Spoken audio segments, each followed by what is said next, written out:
சங்கீதம் 4. நெகிதோத் என்னும் வாத்தியத்தில் வாசிக்க ராகத்தலைவனுக்கு ஒப்புவிக்கப்பட்ட தாவீதின் சங்கீதம். என் நீதியின் தேவனே, நான் கூப்பிடுகையில் எனக்கு செவிகொடும். நெருக்கத்தில் இருந்த எனக்கு விசாலமுண்டாக்கினீர். எனக்கு இறங்கி என் விண்ணப்பத்தை கேட்டருளும். மனுப்புத்திரரே, எதுவரைக்கும் என் மகிமையை அவமானப்படுத்தி வீணானதை விரும்பி பொய்யை நாடுவீர்கள்? பக்தியுள்ளவனை கர்த்தர் தமக்காக தெரிந்து கொண்டார் என்று அறியுங்கள். நான் கர்த்தரை நோக்கி கூப்பிடுகையில் அவர் கேட்பார்.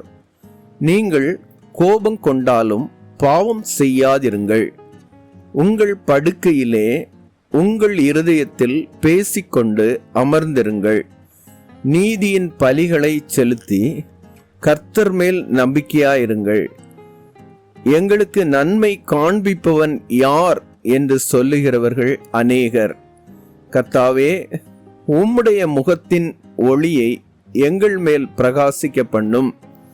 அவர்களுக்கு தானியமும் திராட்சரசமும் பெருகி இருக்கிற காலத்தின் சந்தோஷத்தை பார்க்கிலும் அதிக சந்தோஷத்தை என் இருதயத்தில் தந்தீர். சமாதானத்தோடே படுத்துக்கொண்டு நித்திரை செய்வேன். கர்த்தாவே, நீர் ஒருவரே என்னை சுகமாய் தங்க பண்ணுகிறீர்.